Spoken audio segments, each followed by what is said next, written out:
Kejadian bermula ketika seorang pria bernama Krishna yang bekerja sebagai sales di sebuah perusahaan rokok terbesar di Indonesia baru saja mendapatkan bonus dari kantornya. Ia mendapatkan bonus karena berhasil mencapai target yang telah ditetapkan perusahaan. Berhubung bonus itu terbilang lumayan, ia pun berencana untuk membeli sebuah mobil. Krishna saat ini tengah memiliki seorang istri yang sedang hamil muda. Karena ingin memanjakan istri yang memang hamil muda, ia pun membeli sebuah mobil dengan harga yang pas di kantong. Dirinya berencana untuk membeli sebuah mobil dengan kondisi bekas, agar bisa lebih murah dan dapat dibayar dengan cash. Singkat cerita, Krishna menemukan mobil yang pas di hati dan budget, yakni mobil Grand Livina berwarna abu-abu. Krishna membeli mobil tersebut dari seorang bapak-bapak yang sedang membutuhkan uang. Karena dirasa cocok dan pas, akhirnya Krishna bersepakat dengan bapak tersebut. Awal mobil tersebut datang ke rumah pasangan baru menikah tersebut, mereka berdua sangat senang sekali. Mereka jadi bisa leluasa pergi kemana saja dengan mobil sendiri tanpa memakai mobil kantor. Namun, baru beberapa hari di rumah, mobil si Abu Monyet, panggilan kedua pasangan itu, selalu tercium bau amis. Iya, bau amis darah. Mereka selalu mencoba mencari-cari di sela-sela mobil untuk mengetahui sumber dari bau amis tersebut. Yang ditakutkan justru ada binatang yang mati dan mengeluarkan darah. Tapi, semua itu tak membuahkan hasil, karena tak ada satupun binatang mati di sela-sela mobil. Bau amis darah itu semakin menyengat ketika sore menjelang malam hari. Krishna pun sering membawa si Abu Monyet ke tempat cuci mobil dan diminta untuk diberikan pewangi yang lebih banyak. Namun tetap saja bau amis itu masih tercium ketika sudah sampai di rumah. Selain itu, jika mereka sedang mengendarai mobil di malam hari selalu saja terdengar suara tangisan bayi, meski suaranya samar-samar. Meski tak begitu jelas, suara tangisan bayi itu cukup mengganggu mereka. Hingga akhirnya, Krishna berencana membawa mobil itu ke paranormal, atau ke orang yang tahu menyelesaikan permasalahan mobil itu. Karena menurutnya ini bukanlah permasalahan yang biasa terjadi. Tapi karena kesibukan pekerjaan, akhirnya rencana ke paranormal itu selalu diundur-undur. Sampai pada kejadian suatu malam Krishna harus pulang larut malam karena lembut di kantor sekitar pukul 1 dini hari. Sepanjang jalan pulang, ia terus mencium bau amis darah. Ketika jarak sampai ke rumah tinggal 3 km lagi, entah mengapa bulu kuduk Krishna terasa tegang. Sambil menyetir, Krishna membaca doa terus-menerus. Namun, suara tangisan bayi itu muncul lagi. Terdengar lebih jelas dan keras dari sebelumnya, dan akhirnya ia pun mulai curiga ada yang tak beres. Karena merasa ada yang tak beres, ia terus mengecek kaca spion untuk memastikan keadaan. Ketika ketiga kalinya Krishna melihat ke kaca spion, ada sosok wanita sedang menggendong bayi di jok belakang mobilnya. Ia sempat bertatap-tatapan sesaat, hingga akhirnya Krishna harus menginjak rem mobilnya dengan mendadak. Sontak, Krishna langsung keluar dari dalam mobil. Tapi karena waktu masih tengah malam, di luar pun sangat sepi sekali, hampir tak ada orang.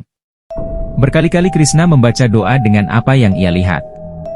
Dan ketika ia lihat lagi di luar, di jok belakang mobil kosong alias tak ada siapa-siapa. Tetap saja ia bingung harus melanjutkan dengan mengenakan mobil tersebut atau tidak. Setelah menenangkan diri sejenak, Krishna akhirnya memutuskan pulang dengan mengendarai mobil. Sebelum masuk tak lupa ia membaca ayat kursi terlebih dahulu. Ketika memasuki mobil, Krishna melirik sekitar dalam mobil untuk memastikan tak ada siapa-siapa di belakang jok mobil. Dan memang kosong. Saat beberapa meter melaju, sosok perempuan pucat yang menggendong bayi itu muncul lagi di belakang Krishna. Bau amis bahkan semakin menyengat dari yang biasanya. Sontak, ia langsung membaca ayat kursi dengan diteriakan. Karena Krishna baru pertama kali melihat makhluk tak kasat mata, ia menyetir sambil gemetar dan hampir menangis. Keringat panas dingin keluar di sekujur tubuhnya. Dengan kekuatan gas yang luar biasa, ia langsung memarkirkan mobil tersebut di depan rumahnya tanpa dimasukkan ke garasi. Sesampai di dalam rumah, keringat dingin terus mengucur di tubuhnya. Ia mencoba langsung tidur tapi tak bisa karena terus dibayangi hantu gentayangan itu. Keesokan harinya, Krishna langsung demam tinggi sehingga istrinya pun bingung ketika suaminya harus pulang dengan buru-buru dan memarkirkan mobil dengan sembarangan. Krishna tak berani cerita karena istrinya yang sedang hamil muda. Ia takut jika istrinya nanti kepikiran sehingga Krishna beralasan ingin tidur lebih cepat karena ngantuk semalam itu.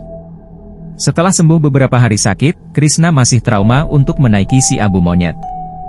Karena bau amis masih terasa, ia memutuskan untuk membawanya ke Kiai yang bisa mencari solusi permasalahan itu. Krishna ditemani temannya untuk pergi ke kediaman Pak Kiai pada sore hari. Tapi sosok hantu gentayangan itu muncul dengan tiba-tiba di belakang jok. Karena kaget, Krishna akhirnya tak bisa mengendalikan mobil tersebut dan akhirnya kecelakaan masuk ke dalam jurang. Meski begitu, keduanya masih bisa selamat dan hanya mengalami luka lecet di tangan. Krishna segera meminta bantuan saudaranya untuk menginformasikan kondisinya itu. Tak begitu lama banyak warga yang melintas menolong Krishna dan temannya untuk ditenangkan. Menurut warga sekitar tempat itu memang sering terjadi kecelakaan tunggal dan Krishna adalah salah satunya. Entah karena apa. Tapi Krishna tidak cerita bahwa ia kecelakaan karena melihat penampakan di jok belakang mobilnya. Kemudian mobil derek datang dan membawa mobilnya. Krishna pun dijemput oleh saudaranya. Dan selama di mobil saudara membahas kenapa ia bisa kecelakaan di sana. Dirinya juga tanya temannya, apa dia melihat sosok penampakan di jok belakang mobil. Tapi katanya dia tidak melihatnya. Malah dia heran kenapa Krishna tiba-tiba kaget dan banting setir. Krishna pun jadi heran, mengapa hanya dirinya saja yang bisa melihat penampakan wanita itu? Setelah ia dan temannya diobati di RS, mereka pun langsung pulang. Krishna benar-benar kepikiran dengan mobil itu, hingga akhirnya ia memutuskan untuk secepatnya bertemu dengan Kiai Muhi. Dengan menggunakan mobilnya, ia akhirnya sampai di tempat Kiai Muhi. Beliau langsung mempersilahkan masuk. Dan tanpa basa-basi Krishna pun langsung menceritakan kejadian demi kejadian yang dialami Krishna. Kiai Muhi sebetulnya ingin mengecek langsung ke mobilnya, tapi berhubung mobilnya masih di bengkel jadi diurungkan. Kiai Muhi bilang, bahwa jika ada suatu benda yang dihuni makhluk halus, maka bisa jadi sebelumnya ada kejadian yang berhubungan dengan makhluk halus tersebut. Jadi, ia disarankan untuk menemui pemilik mobil ini sebelumnya. Sebelum pulang, mereka pun diberi beberapa botol air doa agar lebih tenang. Esok harinya sepulang Krishna dari kerja, ia pun langsung menemui pemilik mobil ini sebelumnya. Sebut saja namanya Pak Yahya. Dirinya mengutarakan maksud kedatangan dan menceritakan beberapa kejadian yang menimpa Krishna terkait mobil itu dan Pak Yahya kaget. Selama beliau memakai mobil itu, beliau tidak pernah merasakan atau menemui keanehan, apalagi sampai melihat penampakan. Beliau juga tidak pernah berlaku dan berbuat suatu hal yang janggal terhadap mobilnya sampai mobilnya dihuni makhluk halus tersebut. Karena tak menangkap kebohongan dari pernyataan Pak Yahya, Krishna jadi buntu, kenapa mobil yang dibelinya ada penunggunya. Setelah ngobrol panjang lebar akhirnya ia pun pamit dan Pak Yahya memberikan saran kalau mobilnya harus diruat atau dibersihkan dari makhluk tak kasat mata. Seminggu setelah pertemuan dengan Pak Yahya, Krishna mendapat telepon dari orang bengkel. Katanya, karyawan bengkel di sana sering mendapati seorang wanita sedang duduk menggendong bayinya di jok belakang mobilnya. Mereka pada ketakutan dan baru sekarang ini mengalami kejadian seperti ini. Krishna pun langsung berkoordinasi dengan Pak Yahya agar proses ruat mobil ini dipercepat saja. Karena ternyata makhluk ini mulai menampakkan dirinya pada siapa saja. Pak Yahya pun setuju, beberapa hari setelah itu mereka pun langsung datang ke bengkel dan di sore hari. Setelah bengkel tutup, mereka sudah meminta izin pada pemiliknya bahwa akan melakukan ruat pada mobil ini. Pak Yahya datang bersama seorang pria setengah baya memakai baju koko dan sorban. Beliau mengenalkan diri sebagai Pak Hadi yang akan melakukan ruatan itu. Mereka pun memulai acara ruat mobil ini. Di sana selain ada Krishna, Pak Yahya dan Pak Hadi, ada juga pemilik bengkel dan beberapa karyawannya. Mobil ini dimandikan dengan air yang katanya sudah didoakan. Semua bagian mobil baik dalam dan luar dipercikkan air dan Pak Hadi berdoa di dalam mobil. Ketika Pak Hadi sedang berdoa di dalam mobil, ada salah satu karyawan bengkel ada yang kesurupan. Dia langsung terjatuh begitu saja dan tiba-tiba berteriak, "Jangan usir kami! Jangan usir kami!" Sontak, orang-orang yang ada di sana semuanya kaget dan takut. Pak Hadi langsung keluar dari mobil dan langsung memegang ubun-ubun orang yang kesurupan tadi. Beliau langsung bertanya, "Ini siapa?" "Saya Reni." "Kamu yang ada di dalam mobil ini?" "Iya." Katanya sambil menangis, "Kenapa kamu tinggal di mobil?" "Karena saya meninggal di sana bersama bayi saya," jawabnya. "Kamu meninggal kenapa?" Doni. Doni. Doni." Orang yang kesurupan itu malah menangis dan menyebut nama Doni. Entah siapa Doni itu, Krishna tidak kenal, tapi raut muka Pak Yahya jadi berubah. Beliau seperti kaget dan gugup. Entahlah, Krishna pun bertanya pada Pak Yahya. "Bapak kenal dengan yang namanya Doni?" "Itu anak saya," ujar Pak Yahya dengan muka pucat pasi. Ternyata Pak Yahya punya anak namanya Doni yang masih sekolah SMA kelas 3. Wah, Krishna pun kaget dibuatnya. Sedangkan arwah Reni ini tidak mau disuruh meninggalkan mobil tersebut karena katanya dia nyaman ada di sana. Dia malah menangis dan terus menangis. Pak Hadi yang berusaha untuk memindahkan arwahnya seperti kewalahan. Beliau terlihat capek sekali. Krishna dan Pak Yahya akhirnya mengambil keputusan untuk mencari tahu dari Doni. Mungkin Doni tahu sesuatu seseorang yang bernama Reni. Akhirnya mereka sudahi ruat mobil ini. Ia langsung ikut Pak Yahya pulang ke rumah beliau untuk bertemu dengan Doni. Kebetulan Doni sedang ada di rumah jadi mereka bisa langsung bertanya padanya. Ketika mereka menanyakan nama Reni pada Doni, reaksi Doni langsung kaget dan pucat pasi. Pak Yahya langsung curiga melihat reaksi Doni. Krishna pun begitu. Jadi mereka desak Doni untuk menceritakan siapa Reni ini sebetulnya. Ternyata Reni ini adalah pacar Doni. Mereka sudah berpacaran cukup lama dan gaya berpacaran mereka bukan hanya sekedar pacaran biasa. Pacaran mereka sudah melewati batas dan akhirnya Reni hamil. Awalnya Doni bersedia bertanggung jawab atas kehamilan Reni. Tapi Doni berjanji akan menikahi Reni jika sudah lulus ujian SMA. Dan Reni pun menyanggupinya. Walaupun Reni harus menunggu dan menutupi perut buncitnya dulu. Tapi malam itu Reni minta tolong pada Doni bahwa dia merasakan mulas. Dia sepertinya akan melahirkan. Jadi minta tolong Doni untuk menjemputnya.